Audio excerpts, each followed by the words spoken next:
just to give you a warning, I'll be happy to answer a few questions at the end of my brief comments, unless they're too technical or too controversial, and then Steve will handle those. But again, thank you for the opportunity. I appreciate being here. I hope this is the first of many discussions that we have in the future. A little bit about myself. I'm a farmer from Southern California. My family's been farming since the 1920s.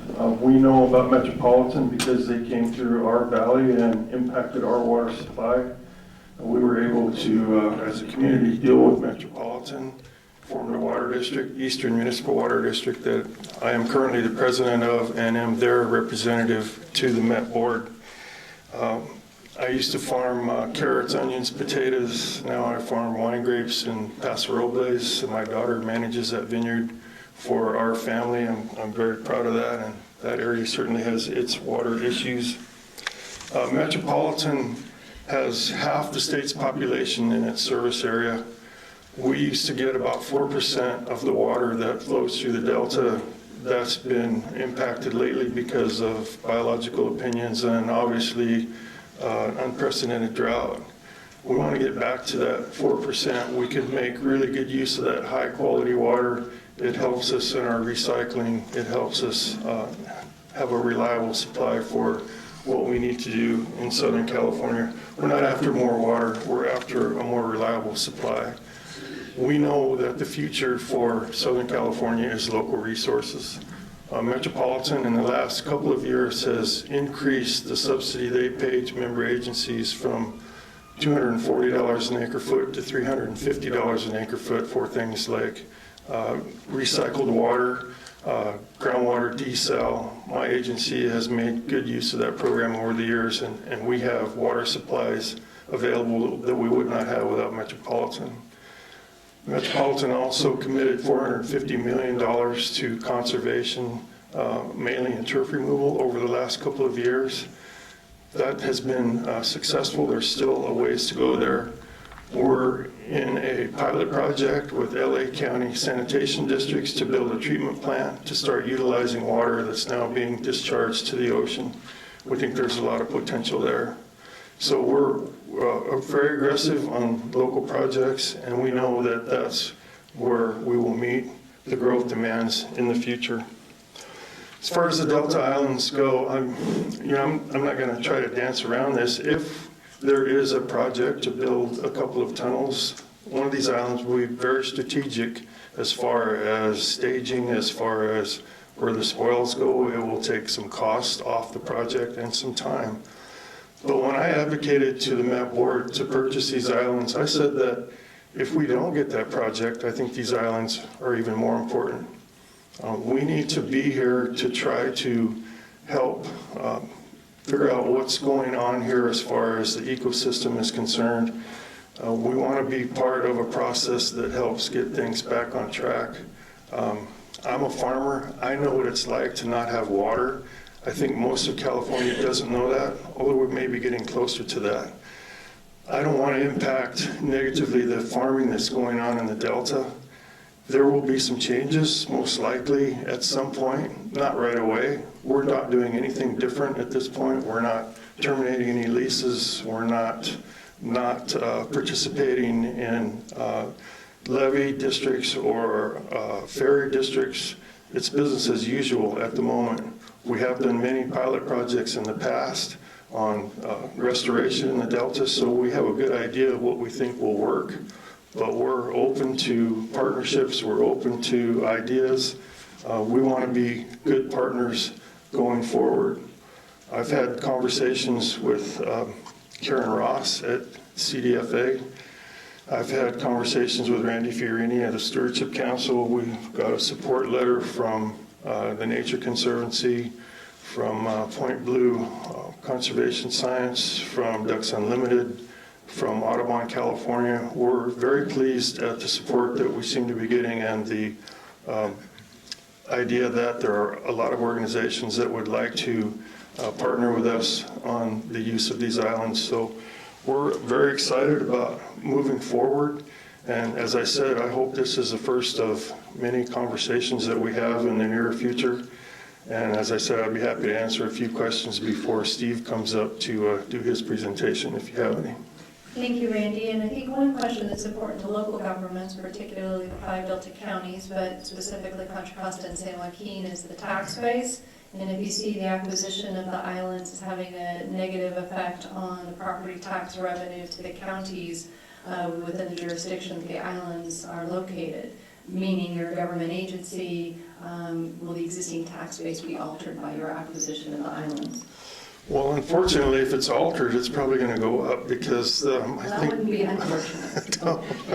Well, what we paid for the islands is more than what I would imagine that their assessed valuation is for the particular counties. We have every intention of paying property taxes, so that won't change. So the acquisition has a higher land assessment value than it's currently assessed. You're seeing an additional revenue to the counties would be... Well, that's how it works in most counties. I mean, I don't think you need to rush to raise the taxes, but obviously we paid more than what I think has been the norm for property in that area. So theoretically, I think the assessed valuation goes up. And as I understand it, since the properties you've acquired are outside of your service area, that you're required to continue to pay those properties. Yes. Thank you. Are there other questions from the commission? Commissioner Vice Chairman Thompson. Thank you, Chair. Thank you, and Mr. Director, thank you for attending our meeting. I'm Supervisor Skip Thompson from Solano County. And in my neighborhood, when someone moves into the neighborhood, we go over and greet him or her, and we take them a pie or a cake. I didn't get a pie or a cake, but I have a brownie for you. And I'd like to have you accept it on behalf of my wanting to be a good neighbor as well. Well, I appreciate that. I should have brought something with me. Some of that wine proposal always would have been nice. You talked about the ongoing conversation with the council or the commission and others that have a concern about what Med is doing and what's happening in the Delta. You know, this is more than a region to many of us sitting at this table. You know, it's more than plumbing, it's more than where muck is going to be deposited. And we hope you as a new neighbor come to understand and realize what the Delta really means to not only us, but the state as a whole. Even with the proposed tunnels, the Delta has impacted my county in many ways. A lot of the eco-restore projects are slated in Solano County, affecting, you talked about being a farmer. Think about all the eco-restore sorts of projects that are going to be situated in a small county like mine. And Solano County has gone to great lengths to support ag and protect it. And then with what's happening in the Delta now, it's very concerning. And so we'd like you to be a good neighbor. I've shared with you how we treat our neighbors when they come into our neighborhood. And I hope you would recognize that we would like to be partners in any efforts that happen in the Delta. We've been asked this from the state agencies for a long time. But I do have a couple questions for you. One, I think, is pretty concerning to me and some of my colleagues at the table.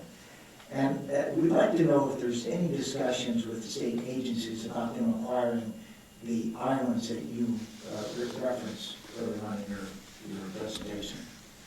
I'm not aware of that, and I'm probably not the right person to ask that question at this point. All right. Any other Member Frazier? Thank you. As you stated, you bought thousands of acres in these islands, and there's a lot of ag in production on these islands. What would be the taking that component out of the economy in our area, the jobs, the ag component, that if you're using it for different uses, have you factored in the mitigation that would need to take place in the Delta economy? Well, I think once there is a project presented to us and we take a vote at Metropolitan on whether or not we're going to go forward, then once we know what the project is, then that will be the time to talk about that. As far as farming itself, I envision that there will be a different kind of farming going on, hopefully with the same farmers if they want to do that. For an example, we have a project that's been going on for several years where we're planting native tules to help reverse subsidence, take the oxidation and turn it into carbon sequestration rather than carbon release. We're going to need some assistance either from the state or the federal government in order to make that profitable for a farmer. But to me, it makes perfect sense. I mean, I think it would be a benefit to some of those islands that have pretty deep subsidence, a benefit to the state's goals of carbon sequestration. That's one example of how I think we could go forward in a mutually beneficial manner. So you've acquired these islands without any kind of a general plan going forward, just you've acquired them because you know that there might be a need down the road. What I'm asking you, is there any kind of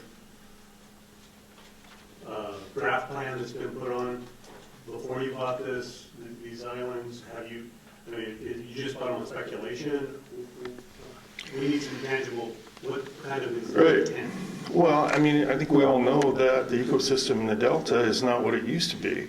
And there needs to be some changes in order to get that back on track. I mean, we've got fish species that are in decline, and that's not to the benefit of anyone.